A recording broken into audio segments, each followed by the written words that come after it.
Assalamualaikum warahmatullahi wabarakatuh. Waalaikumsalam warahmatullahi.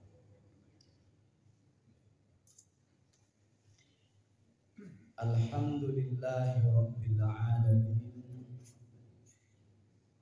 wal aqibatu lil muttaqin wala udwana illa 'alal zalimin. Asyhadu an la ilaha illallah wa asyhadu anna Muhammadan 'abduhu wa rasuluh. Allahumma salli wa sallim wa barik ala asrafil anbiya'i wal mursalin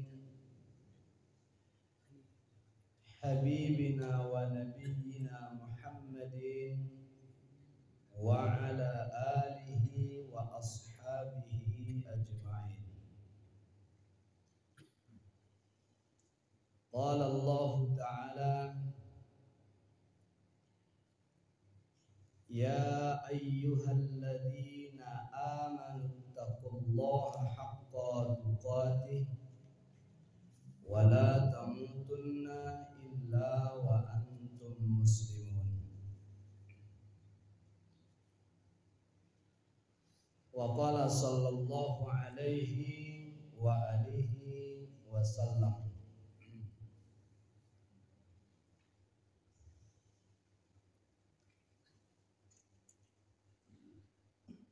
ma min ayyamin amalus salihu fihinna ahabbu ila Allah min hadhil ayyamil ashri. Tidak ada amal salih yang dilakukan yang lebih dicintai oleh Allah seperti orang yang beramal salih di 10 hari pertama bulan Dzulhijjah. Hadis riwayat Muslim. Bapak Ibu jamaah yang dirahmati Allah, kita bersyukur kepada Allah Jalla wa'ala. Pada malam hari ini kita masih diberikan kesempatan memperbaiki diri dengan menghadiri kajian rutin pekanan setiap Selasa malam Rabu ba'da maghrib, dengan harapan tentu bisa menambah ilmu, memperkuat iman, sekaligus menambah amal salih kepada Allah Subhanahu wa ta'ala.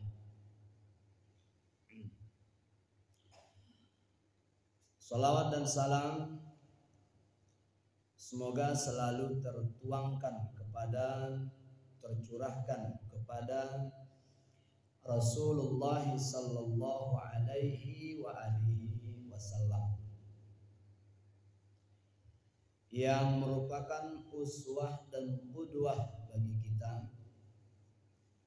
dan kita harapkan syafaatnya pada hari kemudian nantinya, dan kiranya sholawat itu menjadi jembatan untuk syafaat Rasulullah sallallahu alaihi wasallam itu. Namun tentu tidak cukup dengan sholawat saja kalau cara beribadah kita tidak sesuai dengan cara beribadah beliau. Mestinya kita yasnuna bisunnatih, beramal sunnah seperti yang beliau sunnahkan. Yahdu bihuda, mengambil petunjuk, bihudahu, dengan petunjuk ataupun bimbingan dari Rasul sallallahu alaihi wasallam. Kalau hanya sekedar sholawat saja tanpa diikuti dengan amal solih yang mengikuti sunnah serta petunjuk yang menyimpang dari beliau, tentulah tidak akan mendapati syafaatnya pada hari berbangkit Allahumma salli ala Muhammad wa ala ali Muhammad adalah seringan-ringan solawat kepada Nabi Sallallahu Alaihi Wasallam, namun bernilai besar. Man shalla alayya salatan sallallahu alaihi biha asyara. Siapa yang bersolawat kepada Nabi sekali saja, Allah balas dengan 10 kali. Balasan Allah itu tentu berupa keberkahan, pahala, ataupun ampunan kepada orang yang senantiasa bersolawat kepada Nabi. Baiklah Bapak Ibu, ini adalah malam kedua versi pemerintah, malam ketiga versi organisasi. Bulan Dzulhijjah 1444 Hijriah atau 2023 Masehi, bahwa 10 hari pertama itu adalah 10 hari yang Allah telah bersumpah dengan kemuliaan dan keunggulan hari tersebut dalam segi nilai. Wal fajr wa layalin ashr, demi waktu fajar dan demi malam yang 10. Ini As-Sa'di rahimahullahu ta'ala dalam tafsir beliau menjelaskan makna wal fajr itu demi waktu fajar hari nahar, dan 10 malam itu artinya sejak dari malam pertama Dzulhijjah sampai malam ke-10 Dzulhijjah itu. Allah bersumpah demi kemuliaan 10 hari tersebut, 10 malam tersebut. Tentulah ada maksud dan tujuan daripada sumpah tersebut, sehingga kita dapatilah keterangan keutamaan sehingga Allah bersumpah atas nama 10 hari tersebut. Ini pendapat yang paling rajih, walaupun ada yang memaknai 10 hari itu adalah 10 malam di dalam surah Al-Fajr itu adalah Ramadan, dan ada pula yang berpendapat Muharram. Tapi kebanyakan ulama ataupun pendapat ulama yang paling kuat tentang makna 10 malam di dalam surah Al-Fajr itu adalah 10 hari pertama dan malam bulan Dzulhijjah. Banyak keterangan dari Nabi yang menjelaskan tentang keistimewaan bulan itu, sehingga Allah sendiri pun bersumpah atas hari-hari tersebut, hari yang 10 itu. Di antaranya adalah Rasulullah mengatakan tidak ada amal salih yang lebih dicintai Allah seperti amal salih yang dilakukan di bulan itu, di hari itu, di 10 hari itu.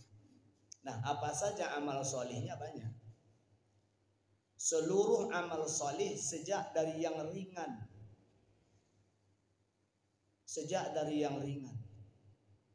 seperti misalnya sabiqu ila maghfiratin min rabbikum wa jannah.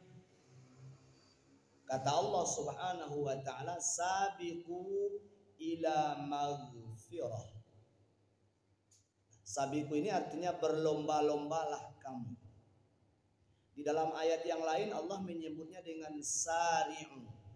Wasari'u ila maghfiratin min rabbikum wa jannatin arduha as-samawati wal ard u'iddat lil muttaqin.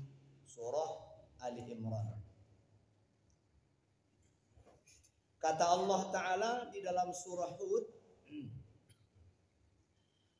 sabiqu ila maghfiratin min rabbikum wa jannatin arduha as-sama'u wal ard u'iddat lilladzina amanu billahi wa rusulihi dzalika fadlullahi yu'tihi man yasha wallahu dzul fadlil azim.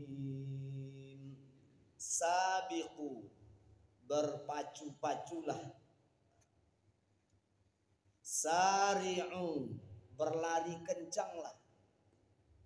Ila maghfirah, menuju ampunan. Artinya di dua surah ini, di dalam dua ayat menjelaskan tentang adanya perintah untuk memperbanyak istighfar kepada Allah Subhanahu wa taala, dan itu rupanya bagian daripada amal salih. Jadi jangan sepelekan istighfar, karena istighfar itu bahagian daripada amal salih. Dan nilai amal salih di hari 10 yang pertama bulan Dzulhijjah ini dilebihkan Allah nilainya dibandingkan bulan yang lain. Repotkah kita dengan kalimat istighfar yang pendek? Astaghfirullah, astaghfirullah, astaghfirullah. Ketika kita mengumandangkan atau bersenandung dengan satu kalimat, bahkan beberapa kalimat, bahkan bait dari syair-syair yang diciptakan oleh manusia, yang kadang membuat kepala kita bergoyang-goyang, tubuh kita pun ikut bergoyang, habis hari dan waktu kita untuk menyenandungkannya. Bahkan tidak cukup dengan bersenandung saja, pakai bayar lagi. Kan sekarang lagi musim orang pakai Android lalu nyanyi sendiri, mengikuti apa yang ada di HP-nya itu. Apakah itu gratis? Berbayar kan? Jadi untuk berbuat dosa saja kadang-kadang kita mesti bayar. Ini untuk menghapuskan dosa gratis. Kalimatnya simple, pendek, mudah. Astaghfirullah. Cuman jangan mengada-ada. Kadang-kadang istighfarnya beda. Astaghfirullah Rabbal baraya. Nah, ini tidak dijumpai kalimat istighfar dari Nabi seperti itu. Cuman orang sekarang kok istighfarnya lebih condong itu. Mari kaum muslimin dan muslimat, kita bersama-sama melantunkan istighfar. Ini kata penceramah-penceramah kondang. Astaghfirullah Rabbal baraya, astaghfirullah minal khataya. Tidak dijumpai istighfar seperti itu dari Nabi sallallahu alaihi wasallam. Tapi kalau dikatakan itu syair bernada istighfar, boleh jadi. Tapi kalau dikatakan itu kalimat istighfar, tidak tepat. Jadi untuk menyenandungkan sesuatu yang membuat hati jadi keras. Kan kata Nabi, orang yang nyanyi itu hatinya keras. Kalau dia berilmu dibantah, dia marah. Jadi orang kalau suka nyanyi, walaupun dia orang alim, orang berilmu, kalau dibantah dia marah. Itu pertanda hatinya mengeras karena sering bernyanyi. Itu kan kalau ada orang yang menyalahkan, oh contoh.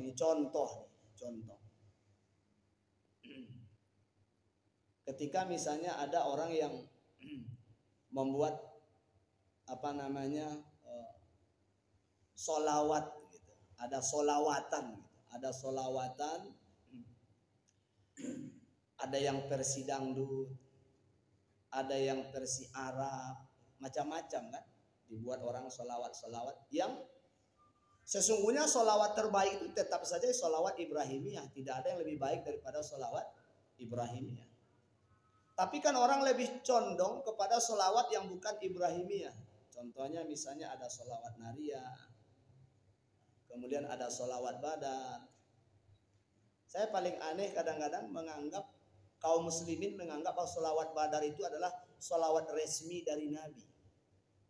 Jadi ketika diminta nanti misalnya, Ini pengalaman sebenarnya. Yang saya ceritakan ini adalah pengalaman. Dulu saya waktu menjadi saya pernah jadi staf ahli di pemerintah Kabupaten Pasaman. Itu staf ahli bupati bidang TPQ dan TPSQ. Jadi kemana-mana bupati itu selalu saya yang mengawal beliau untuk bagian tausiah. Jadi kalau ada safari Ramadan itu, kalau ada bupati pasti ada Irwan Abdurrahman bersamanya. 10 tahun itu 2 kali berganti bupati. Itu nanti dalam susunan acaranya itu ada tuh sholawat. Ada sholawat. Sebelum mulai pengajian ada sholawat. Ketika ada sholawatan itu, yang bersolawat ini mengatakan, mari kita sama-sama bersolawat. Salatullah salamullah ala toha rasulillah. Salatullah salamullah ala yasin habibillah. Kan sampai hari ini di telinga kaum muslimin ini kan bagian daripada sholawat, betul gak? Dan banyak diantara kita menganggap ini bahwa ini bagian sholawat ibadah. Jadi kalau sudah baca itu pasti nilainya ibadah. Jadi kalau yang sholawat ibadah itu yang menurut yang kita fahami itu adalah sholawat yang benar-benar bersumber dari Nabi Shallallahu Alaihi Wasallam. Itulah sholawat sholat yang kita pakai itu. Itulah sebaik-baik sholawat dan tidak ada sholawat yang lebih baik daripada itu lagi. Sholawat Ibrahimiyah. Allahumma salli ala Muhammad wa ala ali Muhammad. Kama sallaita ala Ibrahim wa ala ali Ibrahim. Oh, ada innaka hamidum majidnya langsung, ada tidak? Ada 2 versi. Ada innaka hamidum majidnya 2 kali. Ada yang innaka hamidum majidnya itu cuma 1 kali saja. Wabarik langsung wabarik ala Muhammad tanpa ada perantara innaka hamidum majid di tengahnya. Itu model selawat ini kedua-duanya di Nabi itu diterima. Jadi ketika ada orang yang bertanya kepada Nabi, ya Rasul, kalau kami mau bersalam kami tahu assalamualaikum. Tapi kalau kami mau berselawat bagaimana? Maka Nabi ajarkanlah. Kalau kalian mau berselawat, Nabi gini nih kata Nabi, Allahumma salli ala Muhammad wa ala ali Muhammad sampai innaka hamidum majid. Itulah sebaik-baik selawat. Nah, jadi apakah itu istighfar ataupun sholawat? Itu bagian daripada amal solih sebenarnya. Amal solih, tapi istighfar dan sholawat yang benar-benar yasnuna bisunnati. Artinya orang yang mengamalkan sunnah yang memang Nabi mengamalkannya juga. Kan itu sebaik-baik cara beramal kan seperti itu. Sebaik-baik cara beramal seperti itu. Jadi kalau kita disuruh beristighfar misalnya, istighfar terbaik itu ya istighfar yang memang diajarkan oleh Nabi. Habis sholat itu ada istighfar. Kata Nabi, astaghfirullah, astaghfirullah, astaghfirullah. Itu langsung dari Nabi itu. Jadi kalau kita mau beristighfar, itu sependek-pendeknya istighfar yaitu astaghfirullah, astaghfirullah, astaghfirullah. Boleh, silakan. Atau misalnya sayyidul istighfar. Ini juga dari Nabi. Sayyidul istighfar, orang yang membacanya di waktu pagi. Kalau dia meninggal menjelang sore itu, ini orang ini masuk kategori ahlul jannah kan. Sayyidul istighfar itu. Demikian pula kalau dibaca itu di waktu sore. Jaminannya sampai pagi lagi. Sayyidul istighfar. Allahumma anta rabbi la ilaha illa anta khalaqtani wa ana abduka wa ana ala ahdika wa wa'dika mastata'tu a'udzu bika min syarri ma sana'tu abu'u laka bi ni'matika alayya wa abu'u bi dzambi faghfirli fa innahu la yaghfirudz dzunuba illa anta. Itu sayyidul istighfar. Jadi kalau bisa sayyidul istighfar lebih bagus lagi. Atau istighfar yang juga dari Sa'id Al-Khuduri. Kalau kita mau tidur malam itu dianjurkan istighfar. Astaghfirullahalazim alladzi la ilaha illa huwal hayyul qayyum wa atubu ilaih. 3 kali menjelang tidur kan. Itu istighfar. Nah, jadi apapun amal soleh yang kadang-kala menurut kita ringan, padahal ini luar biasa nih. Kenapa luar biasanya? Bapak Ibu, sekali orang ucapkan astaghfirullah, kalau Allah menerimanya itu kalimat istighfar itu kaman la dzanbala. Orang ini seolah-olah tak punya dosa lagi. Kenapa kita anggap sepele kalimat sependek itu, sedahsyat itu?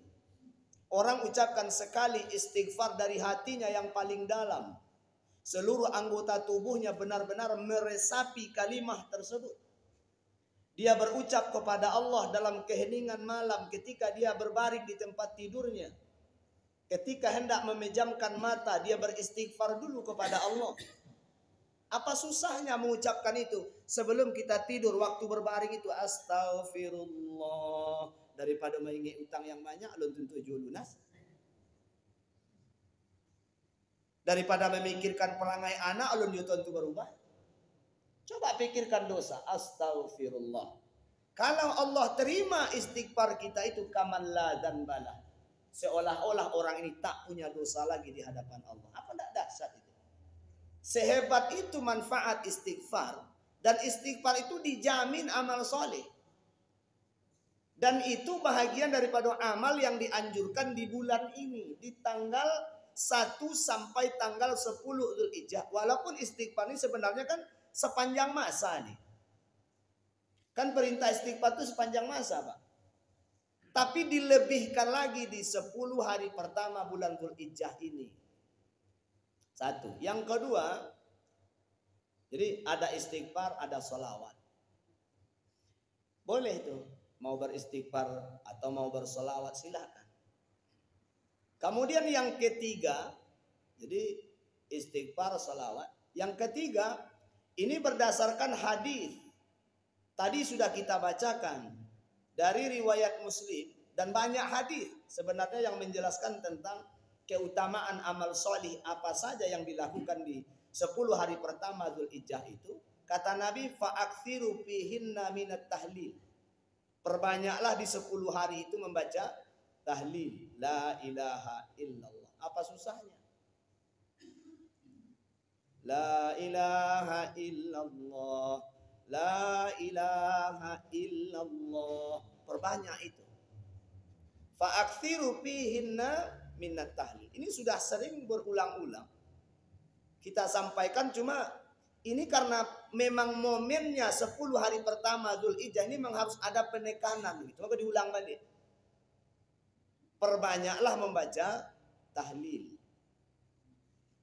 Wat takbir. Perbanyak pula lah bertakbir secara mutlak. Allahu akbar. Allahu akbar. Allahu akbar. La ilaha illallah wallahu akbar. Allahu akbar walillahil hamd. Jadi ini hari-hari di mana orang dianjurkan banyak bertakbir secara mutlak sendiri-sendiri. Di rumah, di ladang, di sawah, sedang bekerja, apalagi sedang istirahat. Banyaklah bertakbir kepada Allah. Kemudian wat tahmid, banyak memuji Allah Subhanahu wa taala. Alhamdulillah. Alhamdulillah.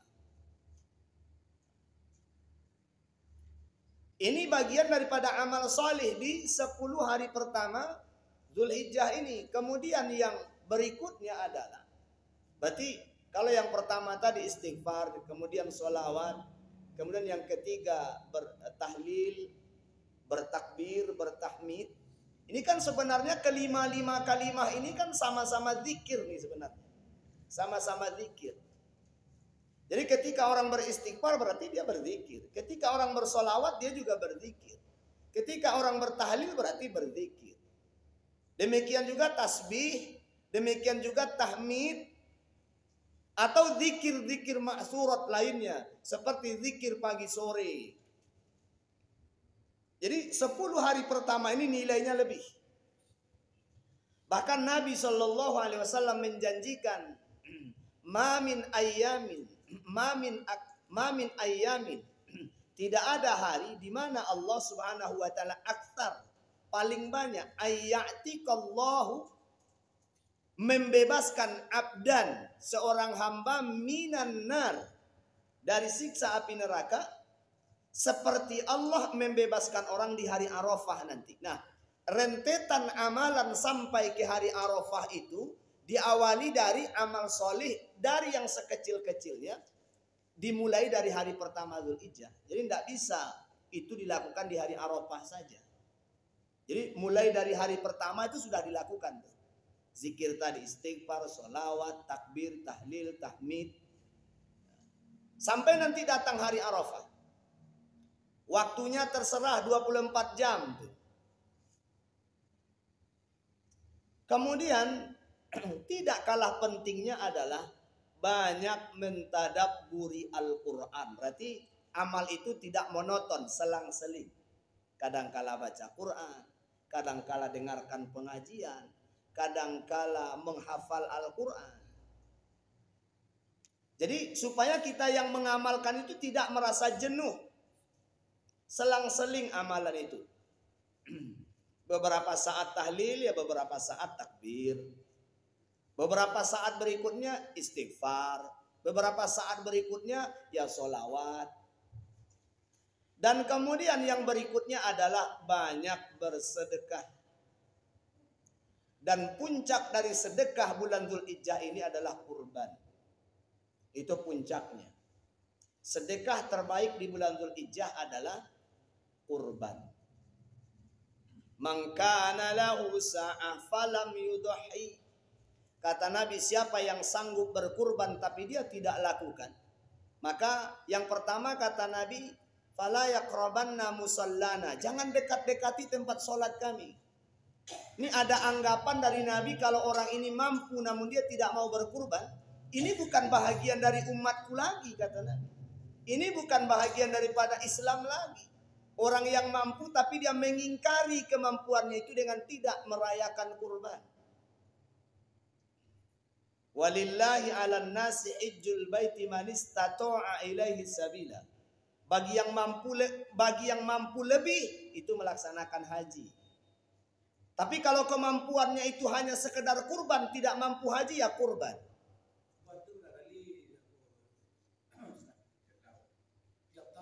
Ya, nanti sebentar Pak ya. Tenang sedikit. Iya, bagus. Ya, ini sering menjadi persoalan, pertanyaan.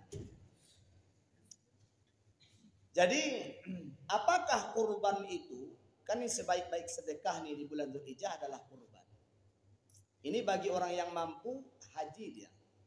Tapi kalau dia tidak mampu berhaji maka dia berkurban. Kalau dia tidak mampu berkurban bagaimana? Menerima. Jadilah dia penerima sedekah kurban itu. Nah, kalau bagi orang yang tak mampu, kurban itu namanya sedekah. Kalau bagi orang yang mampu, kurban itu namanya hadiah. Contoh nih, saya punya tetangga. Tetangga saya ini mampu. Punya penghasilan bulanan, bahkan punya kendaraan. Berarti dia kategori mampu. Dan kita melihat kebiasaan hidupnya sehari-hari itu memang di atas rata-rata. Tapi pada hari raya kurban itu dia memang tak berkurban. Maka apabila kita memberikan kurban itu, Allah Ta'ala katakan, fakulu minha wa at'imul ba'is wal fakir. Makan sebagian kurban, kemudian berikan sebagiannya hadiah, dan sebahagiannya lagi adalah sedekah. Jadi ada 3 tuh porsi kurban itu. Yang pertama, untuk orang yang mampu, untuk pelaku kurban itu sendiri, fakulu minha, makan olehmu kurban itu. Jadi ada sunnah memakan kurban, daging kurban, bukan makan korban. Ada sunnahnya dari sunnatullah dan Rasul bahwa bagi si pelaku kurban itu ada sunnah ikut memakannya, manfaatnya itu. Bagi pelaku kurban itu harus disunnahkan memakan daging kurbannya supaya dia merasakan yang dia berikan kepada orang ini nikmat atau tidak. Kan ketika orang bertanya kepada Rasul tentang apa yang sebaik-baik sedekah itu apa? Yas'alunaka madza yunfiqun qulil afwa kadzalika yubayyinullahu lakum ayatihi la'allakum tatafakkarun. Kalau ada yang bertanya kepadamu tentang sedekah, itu yang terbaiknya bagaimana sedekah yang terbaiknya? Sedekah yang terbaik itu adalah sedekah yang memang kita sendiri senang, suka. Yas'alunaka madza yunfikun qul ma anfaqtum min khair. Kalau ada orang yang bertanya kepadamu tentang apa yang disedekahkan, katakan yang terbaik, yang kamu sendiri suka. Kemudian lan tanalul birra hatta tunfiqu mimma tuhibbun. Tidaklah sampai derajat kebaikan itu kepada bir yang disebut kebaikan oleh Allah Ta'ala sampai dia mau menyedekahkan apa yang terbaik dari hartanya. Jadi kalau sedekah itu kan kata Allah Ta'ala, wa anfiku mimma razaqnakum, dan berikanlah atau sedekahkanlah apa yang telah kami karuniakan kepadamu, mimma kasabtum, dari usahamu, dari hasil usahamu, atau yang kami keluarkan dari bumi berupa tanam-tanaman, tumbuh-tumbuhan, buah-buahan gitu. Sedekahkan. Tapi yang terbaik. Wala yatayammamul khabitha minat thayyib. Jangan kalian sengaja memilih-milih yang baik untuk kalian, kemudian yang buruk kalian keluarkan. Kan ada sebagian orang kalau bersidokati pilih-pilihnya dulu ya. Mana super-super tuh dinyo tuh. Misalnya lagi panen rambutan, durian misalnya. Pokoknya buah-buahan lah. Itu mana yang bagus-bagus untuk dia dulu. Nggak bisa. Ikulah sedekah. Oh nggak bisa. Nggak bisa. Ikulah rancaknya kok. Mahal kalau dijual. Nah justru sedekah itu yang paling rancak itu. Itu yang nilainya tinggi itu ya itu. Kalau ini dijual nih mahal harganya nih. Mahal nih harganya. Sampai di mana mahalnya harga sebuah benda Bapak? Taruhlah misalnya buah-buahan kita itu 1 kilonya dihargai orang misalnya 1 juta rupiah. Ini buah-buahan. Kalau ada yang 1 juta rupiah per kilo misalnya. Sampai di mana uang 1 juta itu bisa menyenangkan kita? Tapi coba kalau itu disedekahkan. Orang yang menerima sedekah bergembira. Sampai ke akhirat awak diantanya. Mana lebih mahal? Disedekahkan atau dijual? Bu, mana rancak disedekahkan atau dijual? Anak kayu salah. Bisa panen durian mau minta, bisa pilih-pilih juga. Wah, pertama sedekahkan. Masya Allah. Nah itu bandingannya ya. Ini Al-Quran yang menjawab. Jadi sedekah itu memang yang terbaik. Makanya si pelaku kurban itu yang disuruh memakan dulu. Supaya dia merasakan yang dia sedekahkan ini baik atau tidak. Kemudian sepertiganya lagi itu sepertiga untuk orang yang berkurban tuh. Jadi tidak salah kalau nanti pekurban itu dibagi 3. 2 bagian si pelaku kurban yang membagikan boleh. Sebagian itu diserahkan kepada panitia kurban untuk dibagikan kepada masyarakat kurang mampu. Sedekah namanya. Yang 2/3 tadi, sepertiga untuk si pelaku kurban itu, sepertiganya lagi dia hadiahkan tuh tetangganya mampu itu. Dia hadiahkan. Jadi pemberian terhadap tetangga itu namanya hadiah. Apa gunanya? Menumbuhkan rasa kasih sayang serta memancing kedermawanannya karena mungkin ia teridap penyakit SPK, sempilik Korea. Jadi gunanya memberi kepada orang kaya, itulah hikmah kurban itu. Kenapa orang kaya dianjurkan juga diberi atas nama hadiah? Mengikis penyakit sampilinya itu. Kadang-kadang kan kita bertanya-tanya, kok dia orang kurang mampu berkurban? Itu orang yang nampaknya mampu tapi tidak mau berkurban. Justru orang yang nampaknya tidak mampu ini mesti memberi kepada orang yang mampu ini. Alhamdulillah Pak, tahun ini kita ikut berkurban nih sebagai hadiah nih. Supaya dia tersinggung. Iya, supaya dia tersinggung. Ya Allah, iko ke sawah ke pora urang kerojonya setuju berkurban. Dan punya porak, punya sawah, orang lah mengerojokan hasilnya saja dan diterima. Masa tidak berkurban? Kan tersinggung ya jadinya. Itulah manfaat daripada hadiah kurban itu. Itu manfaatnya. Jadi, nah pertanyaan tadi, berapa kalikah keharusan berkurban itu? Nah kalau kita lihat dari ayatnya, Allah Subhanahu wa ta'ala perintahkan kepada kita, inna a'tainakal kautsar fasalli li rabbika wanhar. Itu tidak punya batasan. Fasalli li rabbika wanhar. Dirikanlah salat karena Rabbmu dan berkurbanlah. Kata Nabi, diwajibkan bagiku berkurban itu tapi sunnah bagimu umatku, kata Nabi. Jadi kurban itu wajib bagi Nabi tapi sunnah bagi kita. Setiap tahun tanpa ada bilangan. Tidak ada bilangannya, Pak. Selagi dia mampu kurban. Selagi dia mampu kurban tiap tahun. Jadi tidak usah ngitung-ngitung.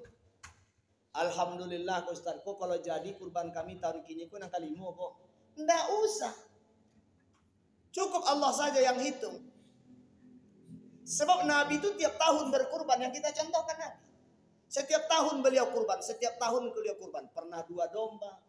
Pernah onta, pernah 60 ekor kambing sekali kurban. Awak 6 kali baru itu sana membaca tuh. Nabi sekali kurban 60 ekor. 20 beliau sembelih sendiri, 40 beliau serahkan kepada menantunya Ali. Di sinilah kemudian lahir hukum kurban itu, kata Nabi, la tu'ti jazzaratahu syai'an. Jangan kau berikan upah dari daging kurban itu wahai Ali kepada jazarnya, kepada tukang jagalnya, kepada para pekerjanya dari daging kurban. Tapi berilah dia dari harta yang lain. Jadi berdasarkan hadis ini, maka ulama, baik itu dari golongan muhadditsin ataupun mufassirin atau ulama-ulama fikih, itu menjelaskan bahwa sepakat tentang keharaman memberi upah dari daging kurban. Tidak boleh memberi upah dari daging kurban. Baik itu kulitnya, kan ada orang tuh, Pak minta tolong ambo wakilkanlah menyembelih daging kurban. Baru upah, oh tidak usah diupah-upah lah, tidak usah. Pakai upah-upah bagai kulitnya saja di kami jadilah tuh. Nah itu upah itu. Atau kakinya saja di kami jadilah itu. Atau kepalanya di kami jadilah tuh. Itu namanya upah. Kalau ada akad seperti itu sebelum kurban, saya akan laksanakan kurban ini. Kami akan kerjakan kurban ini sampai dengan selesai. Yo tapi yo kami mintalah nanti kakinya atau kepalanya. Ini kalau ada akad seperti ini, kata orang berkurban, oh tidak bahas, silakan ambil saja. Berarti ada kontrak sebelumnya, ada akad bahwa dia mau bekerja karena mendapat kaki dan kepala. Maka ini hukumnya, kata ulama, ini bukan kata saya, rujuklah kembali kepada kitab-kitab fikih, itu hukumnya haram. Nabi SAW mengatakan, man ba', siapa yang sengaja menjual. Nah, memberi upah itu sama dengan menjual. Itu hukumnya kata ulama. Fala udhiyalahu, maka tidak ada lagi nilai kurban dari orang yang berkurban itu. Jadi kalau diberikan upah dari daging kurban itu, orang yang berkurban itu tidak mendapat pahala kurban lagi. Nah, apa gunanya kita berkurban? Hanya gara-gara perhitungan masalah upah, kurban kita tuh menjadi nilainya hilang. Jadi lebih baik itu upah dikaji saja terang-terang. Nih panitia nih, kalian bersusah payah sejak dari mencarinya, kemudian mengatur pekerjanya, menyembelihnya, belum lagi mengurus tetek bengek si pelaku kurban ini, kondaknya begitu, keinginannya begini. Salah seketik di horinya orang yang panitia kurban. Sudah sepantasnya kita yang berkurban memberikan upah kepada mereka, upah yang layak, bahkan upah di atas rata-rata. Kalau UMR misalnya 50 kota ini, gaji orang bekerja satu hari itu 100.000. Ini kurban kita kalau berhasil mereka laksanakan dengan baik. Ini akan menyelamatkan kita sampai ke sorga, Pak. Cukupkah dengan piti 100.000 diupah orang nang kamantakan awak gak serugo? Oh, enggak berani lah ini itu, Pak. Ibu-ibu, kaji upahnya berapa kalian mau upah kalau diupahkan, kalau bekerja.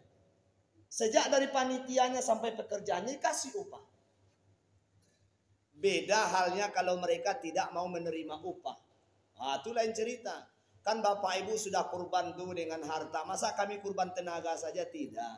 Ya sudahlah, Bapak Ibu kurban harta, kami kurban tenaga. Baik kalau begitu. Berarti ada win-win solution. Antara si pekerja dengan si pekurban. Bahwa pekurban mendermakan hartanya, pekerja mendermakan tenaganya. Cuman jangan hilang kakinya, hilang poruinya, hilang dagingnya. Hah? Nah itu. Katanya tidak mau diupah, tapi bagian kurban hilang. Waliyazubillah, jangan sampai terjadi. Makanya kalau kita sudah upah, kita bisa berkata, Pak, itu kurang baik pelaksanaannya. Kami kan bisa mengecek, Pak. Nah, itu kan Korojo Pak akan kami upahkan. Tolong dong, yang baik pelaksanaannya. Saya menyampaikan kajian seperti ini, ada jamaah itu yang mengatakan begini, Ustaz, sudah kami usulkan, Ustaz. Sudah kami usulkan supaya kurban itu sesuai syariat. Bongi panitia itu keceknya. Kerojokanlah surang. Ibu upah enggak dia? Enggak, iyalah. Orang enggak diupah diatur-atur mau orang. Kerojokanlah surang kami itu nyurang. Coba kalau diupah, mau ngomong apa dia? Diupah. Dan itu bahagian daripada kurban. Jangan salah tuh. Memberikan upah kepada pekerja itu adalah bahagian daripada kurban kita. Kan misalnya biaya kurban tuh 2.500.000 misalnya. Per orang. Nah, ya. Jadi apa namanya. Per 1/7 ya. Jadi kalau misalnya satu sapi 7 orang itu kan 1/7 itu 2,5 misalnya. Yang 2,5 ini dia mengasih upah lagi 200.000 atau 300.000, jadilah 28 misalnya. Atau 27. Itu nilai 27 itu bilangannya masuk kepada wilayah kurban. Jangan takut rugi. Semakin besar nilai kurban kita, semakin besar pahalanya. Kenapa hitung-hitungan? Awak berpahala kok. Nah gitu. Nah, begitu setiap tahun. Jadi orang itu kalau dia selagi dia mampu, setiap tahun dia mesti kurban, setiap tahun dia kurban, setiap tahun dia kurban. Nah sekarang pertanyaan berikut, berarti tadi sudah terjawab ya, kurban itu tidak ada bilangan. Boleh satu orang itu, satu keluarga itu minimal nih, gugur perintah itu 1 ekor kambing atau 1/7. Gugurlah kewajibannya, perintah baginya untuk berkurban. Walaupun seisi rumah itu mampu, misalnya seisi rumah itu isinya itu 10 orang. Satu bapak misalnya ibu 3. Nah, biasa saja tuh Pak. Kan boleh sampai oke. Kan boleh tuh. Ibu-ibu jangan bohongi. Kan boleh. Kan hukumnya kan boleh. Ambo kan tak nyuruh apa-apa sama itu. Ini misal. Ini kan misal. Misal. Satu bapak 3 ibu, berarti ompe punya anak 6. Jadi setiap ibu punya anak 2, berarti kan 6 anak. 10 jumlahnya satu keluarga itu. Mereka mampu ke 10-nya, punya penghasilan ke 10-nya. Tapi andaikan satu orang saja yang berkurban di rumah itu, maka lepas mereka dari dosa.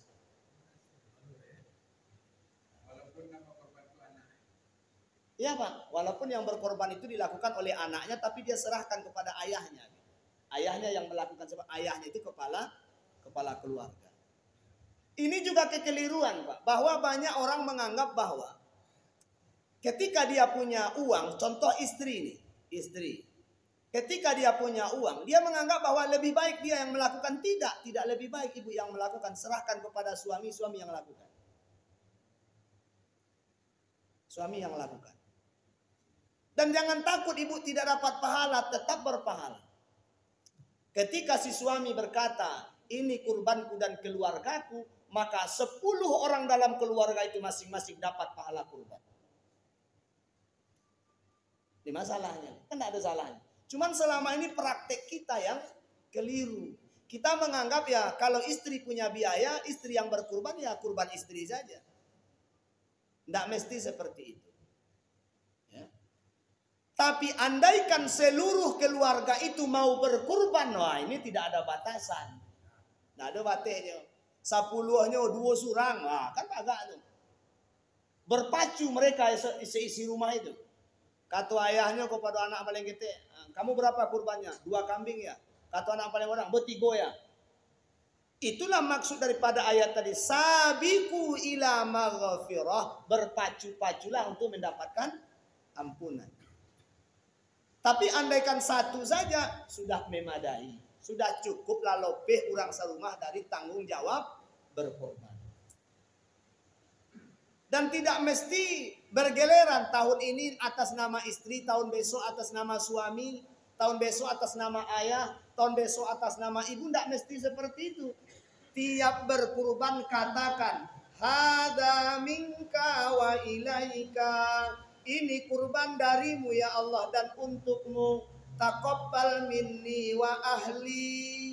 Terimalah kurbanku ini. Ini juga ya Allah kurban keluargaku. Keluarganya yang masih hidup, keluarganya yang sudah meninggal dunia, ayah ibunya, anak adik kakaknya itu sudah dapat pahala seluruhnya. Jadi kenapa kita mesti repot tiap tahun pindah nama? Yo kalau tidak mau itu Ustaz Sangkurang lawak sempili nama ada pernah orang tahu di awak. Nah berarti itu yang kita cari dalam berkurban itu adalah penilaian manusia. Padahal kurban itu apa? Innama yataqabbalullahu minal muttaqin. Kurban yang Allah terima itu justru kurban orang yang bertakwa. Orang yang bertakwa itu yang bagaimana? Dia kurban tidak mesti orang tahu, tidak mesti dia viral karena kurban. Awak kan perlu nak. Orang kalau tidak mengorbankan orang tua disangka anak tak tahu berbalas budi.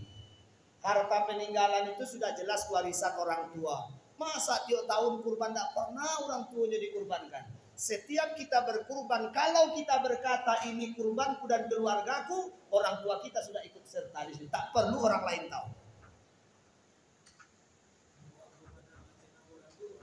Boleh Pak, dengan catatan kita ikut kurban.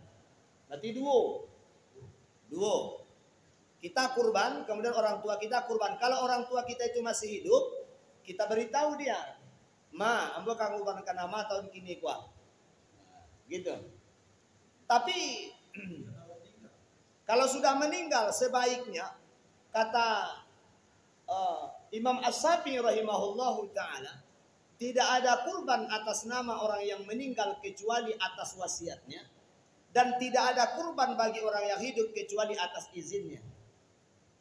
Jadi kalau bagi orang yang meninggal itu kurban itu wajib dilakukan apabila diwasiatkan. Apabila tidak dilaksanakan, maka yang menerima wasiat berdosa. Faman baddalahu ba'dama sami'ahu fa innama itsmuhu 'alal ladzina yubaddiluna. Siapa yang merubah wasiat padahal dia mendengar sendiri wasiat itu diucapkan, maka dia menanggung dosa karena tidak melakukan wasiat itu. Dengan syarat orang yang meninggal itu meninggalkan harta untuk dikurbankan dan wasiat saja tidak punya dana. Kalau mak dia awak saja kan. Mau kalau mati bisa tolong dikurbankan mau. Baik itu kecilnya ke anaknya. Tapi harta tidak ada. Tidak ada kewajiban bagi anak melaksanakan. Tapi ini hartaku sepertiga ini. Khusus untuk kurbanku tiap tahun kata orang tuanya. Selagi nilai harta ini ada. Tolong sampaikan ke anak cucu kalian nanti. Aku kurbankan setiap tahun. Ada harta ditinggalkannya. Ini jangan kalian bagi nanti ini. Ini khusus untuk kurbanku misalnya kata orang tua. Disediakannya dananya itu. Boleh, tidak masalah. Jadi bagaimana kalau kita anak mau mengorbankan orang tua khusus? Khusus untuk orang tua caranya begini. Ini kurbanku ya Allah untuk ayahku. Ini kurbanku ya Allah untuk ibuku. Itu khusus. Iya, awak berkurban kuno. Jadi alangkah baiknya kalau kita berkurban itu, ini kurbanku dan keluargaku. Selesai, ayah ibu mendapat. Istri mendapat.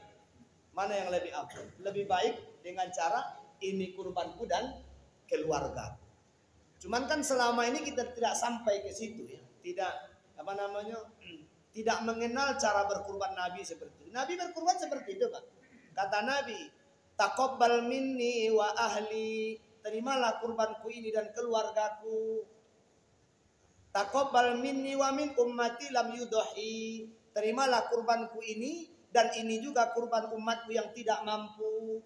Jadi kalau umat itu memang tak mampu, jangan bersedih hati karena Rasulullah sudah mengorbankannya.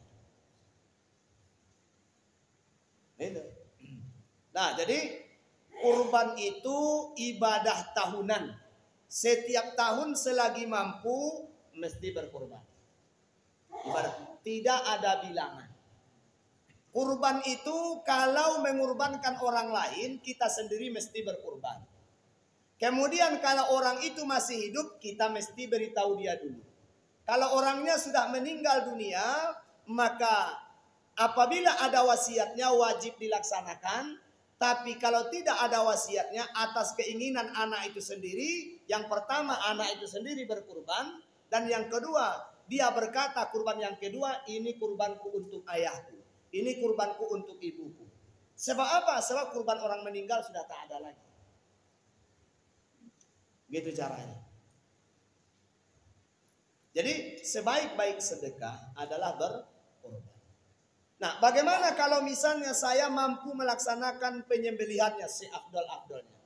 Seafdal-afdal kurban itu dibeli sendiri, disembelih sendiri, dipotong-potong sendiri, dikantongin sendiri, ditimbang sendiri, diantarkan sendiri kepada pelakunya.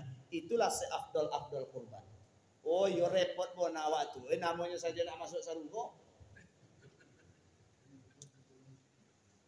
Jadi di awak sado pahalanya gitu.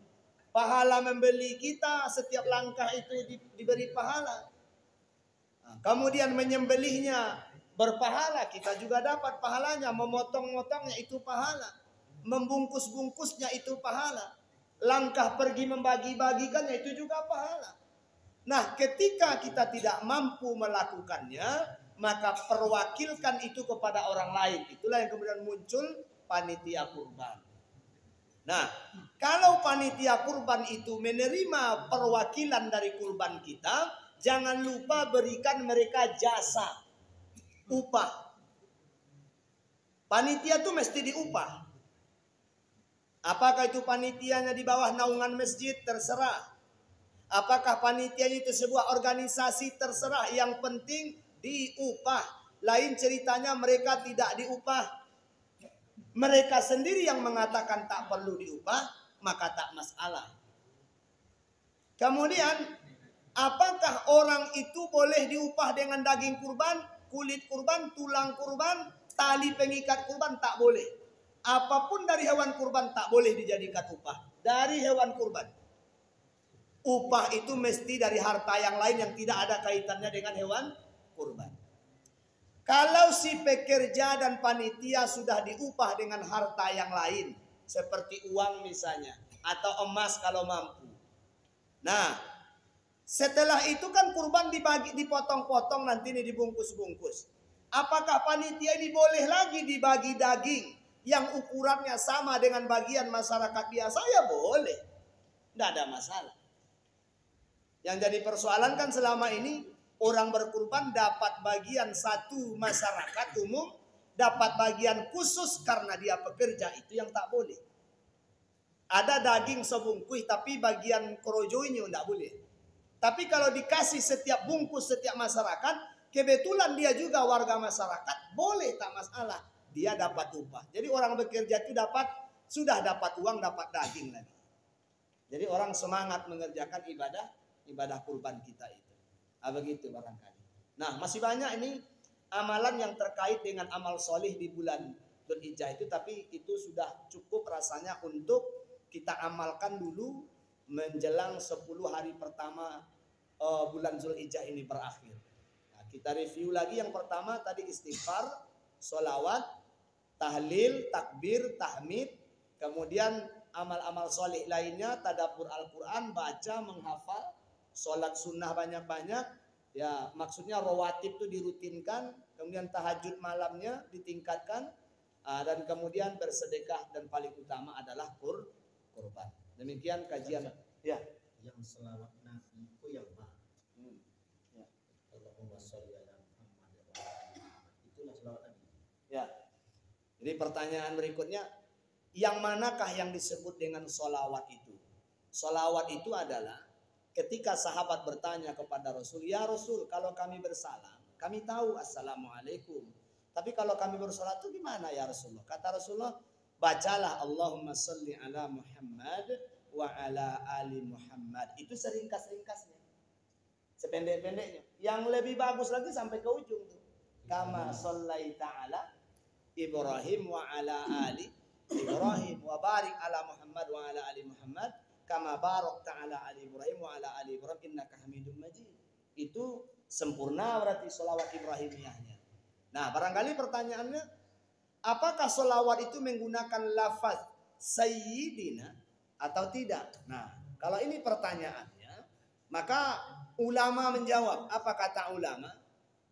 Muhammad bin Shalih Al-Fauzan rahimahullahu ta'ala ditanya oleh jamaah, "Oh Kiai, Ustadz, apakah kita dalam bersolawat itu menggunakan lafaz sayyidina atau tidak?" Nah, kata beliau, lafaz sayyidina itu boleh digunakan di luar sholat, tapi di dalam sholat jangan. Karena apa? Karena di dalam sholat sebaik-baiknya membaca apa yang dibaca oleh Rasulullah saja. Jadi dalam sholat jangan pakai sayyidina. Kalau di luar sholat boleh nggak? Kata ulama boleh. Nah, itu. Jadi membedakan dengan sholat dengan tidak sholat. Jadi sesingkat-singkatnya sholawat itu Allahumma sholli ala Muhammad. Itu sesingkat-singkatnya. Tapi kata Nabi, kalau sholawat jangan dirinya saja, ikuti keluarganya. Maka wa ala ali Muhammad. Jangan diriku saja dan keluargaku, istriku bagaimana kata Nabi? Wa ala azwajihi wa zurriyatihi. Ada pula sholawatnya untuk keluarga dan istri Nabi. Dan itu sah dibaca dalam sholat karena ada sholawat untuk istri dan keluarga Nabi dalam sholat. Sholawat Ibrahimiyah juga namanya. Dan banyak tuh sholawat tuh. Kalau tidak salah belasan macam sholawat Nabi Sallallahu Alaihi Wasallam dibaca di dalam sholat ataupun di luar sholat. Nah, itu yang paling afdal. Tapi kalau sholawat badar itu bukan sholawat, itu syair sholawat. Karena itu hanya terdapat di dalam kitab syair-syair seperti Al-Barzanji dan Burdah. Nah, makanya dia tidak disebut kategori sholawat, tapi dia syair bersolawat. Itu membedakan antara sholawat dengan syair sholawat itu jelas oleh dewa. Kalau syair sholawat berarti bukan bagian daripada ibadah. Tapi kalau sholawat sudah pasti ibadah. Nah, itu saja dibedakan. Ibu-ibu ada pertanyaan enggak? Ibu-ibu lapanuh ya. Alhamdulillah. Boleh enggak salawat itu dimulai apabila berdoa, Ya. di awal salawat? Baik, jadi dalam kitab Adabud Du'a, ini nyambung berarti kaji. Nah, ada lagi pertanyaan. Apa itu? Dalam pertanyaannya, apakah doa itu boleh diawali dengan sholawat? Nah, dalam kitab Adabud Du'a dijelaskan bahwa doa yang makbul itu diawali dengan memuji Allah, kemudian bersolawat kepada Nabi. Nah, di dalam satu riwayat dijelaskan sepanjang apapun doa kita, kalau tidak terselip selawat di dalamnya, doa itu tipis harapan untuk dikabulkan. Kan begitu pentingnya solawat itu ada di dalam doa. Mau diletakkan dia di awal doa, atau di tengah doa, atau di ujung doa. Jadi yang penting dalam solawat itu mesti ada doa. Bahkan ketika doa setelah azan saja pakai solawat dikatakan Nabi, siapa yang mendengar azan kemudian ia bersolawat kepadaku, Allah ampuni dosanya walau kana mithla zabadil bahar. Walaupun dosa itu sebanyak buih di laut. kemudian ia baca Allahumma rabbah hazihi, doa wasilah, maka wajabat lahu halla alaihi syafaati, maka dia berhak mendapatkan syafaat dari Nabi. Jadi tidak hanya doa harian saja, bahkan ketika doa setelah azan pun dianjurkan ada salawat. La ilaha illallah Allahumma salli ala Muhammad.